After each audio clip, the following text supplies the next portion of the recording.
long last, we are back. New season of Trojans Live. First up, as you said, is the head coach, Clay Helton, going into his fifth full season. Coach, it's been a wild ride over the last 6 months or so. How are you feeling now, knowing that you will have some semblance of a season to coach starting in November? Well, I think we're all excited, Jordan, to be honest with you. Getting the news was, you're talking about some happy coaches and some happy football players. It's like I gave each one of them $1 million. Just smiles that were on faces today on the field, just to be able to have purpose and to be able to have hope and to know that we're going to get a chance to play the game we love is special. And we've dealt with a lot of adversity since March 15th when we left. These kids have been working exceptionally hard, June, July, August, September, and now to get that word that, hey, November 7th, you're going to get to step on the field and play this game. A lot of happy people around the building right now. Coach, usually a natural progression going into the season, getting guys ready physically, getting them ready mentally. That's kind of all been shrunk down and shortened down. What's the schedule going to look like for you guys to get the guys ready for week one? Yeah, we were really proactive, Shaun, and I have to thank Mike and really the administration right from the get-go back in March. We were sending the kids nutrition, strength equipment, rehab services for those that were coming off surgery. And then we got back onto campus come July, and we were, again, very proactive. We've spent the last 2 months really getting the kids into football shape, functional football shape, trying to take care of soft tissue and joints, being able to do football movements. We're back in our weight room, which has been great. And the NCAA did a great thing for us. They gave us 12 hours a week where we had skill development with our kids to be able to actually hit some sleds, go against those pop-up dummies, actually have football equipment, be able to pitch and catch. So we are further along than maybe some people think.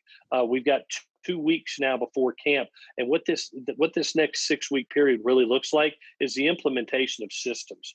We've been talking about systems and meeting on systems, but now we get to actually run the system. And when you think about having Coach Orlando being able to put in a new system defensively, Coach Snyder with special teams, the progression of an offense under Coach Harrell from year 1 to year 2, there's a lot of physical implementation of systems that's going to go on over the next 6 weeks. But I like where our kids are right now from a physical standpoint. They really have done a lot of work over the last 2 months to be in the type of shape to be prepared for a camp.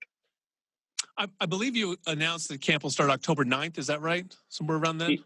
Yeah, Jordan. Yeah, so we that's a Friday. So we've basically got about 2 weeks right now that we're in basically like an NFL OTA, if you can imagine that. So we get 20 hours a week with our kids. That's strength and conditioning, that's film, that's walkthroughs, that's actually functional football movements, drill work. So being able to play pitch and catch. So we're actually doing a lot of things on the field right now. Matter of fact, I just stepped off the field after our last workout offensively. So we are really getting ready for this camp that starts on October the 9th.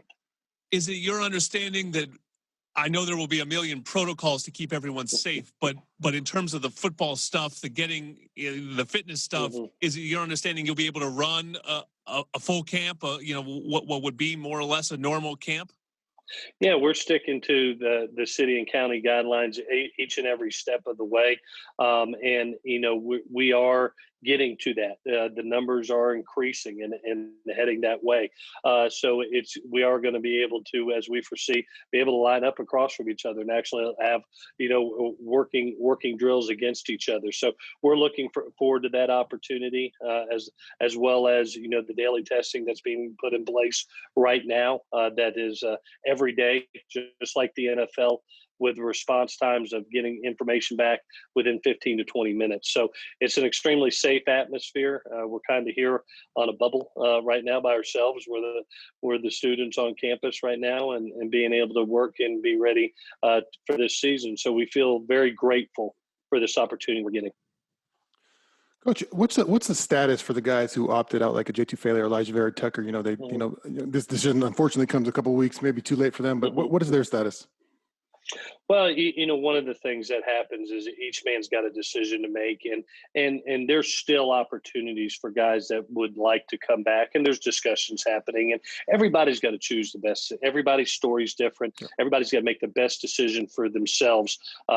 Because one man makes one decision doesn't mean it's the best decision for the next. And we're giving as much time as we can for men to make those decisions, to be able to offer them the information that's out there of where their draft stock is, how they can help their draft stock, and what the season looks like. And now being able to know that, hey, it's November 7th. We are going to have a conference championship game on December 18th, and to be able to give them that picture. Now we're just letting them absorb the information and see where it goes to from there. As we said, if we had the show 2 weeks ago, we'd be having different conversations for sure. In between that time, the student athletes, your student athletes, stepped up. They wrote a letter to their governor, and it seemed to stir some action. It just seems like one of the benefits of this last 6 months is really the student athlete as a whole seems to be growing up a little bit, seems to be maybe taking a little bit more responsibility, wanting at least more responsibility. What have you seen from your team and your team leaders, during this process and their role in galvanizing this return? Yeah, I couldn't be more proud. I've always said that I got 3 children by birth and 110 I get the honor to adopt. And, when a couple of those adopted sons come to me and say, Coach, this is on our heart, this is on our mind. And to be able to feel the rest of the team out and ask them and say, wow, this is something they want to do. You celebrate their voice and you allow them to let their voice ring and ring out loud. And so the one thing that we wanted to be able to do was, one, make sure that we educate ourselves on the topic and write a letter that's based on education of what it needs to say and who it needs to go to.